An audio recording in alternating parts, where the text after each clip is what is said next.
আসসালামু আলাইকুম। আজকে আমি রান্না করব গরুর মাংস দিয়ে কাঁঠাল তরকারি। এই খাবার আমার খুব প্রিয়।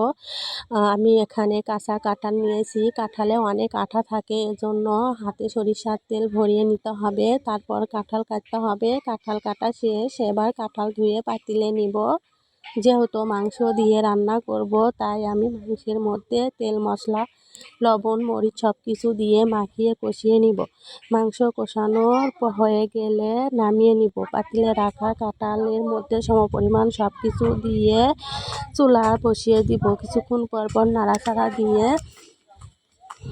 দিতে হবে, যেন পাতিলের তলায় লাগিয়ে না ধরে। কাঁঠালটা আধা সিদ্ধ হওয়ার পরে কষিয়ে থাকা মাংসটা পাতিলের মধ্যে ঢেলে দিব। নাড়াচাড়া দিয়ে ঢেকে রাখবো। 5 মিনিট ঢেকে রাখার পর নামিয়ে নিব। আমরা গ্রামে তেলানি বলি, তেলানিটা দিয়ে নিব। এরপর জিরা গুঁড়া, ধনে গুঁড়া উপরে ছিটিয়ে দিব, যাতে ঘ্রাণটা খুব সুস্বাদু লাগে।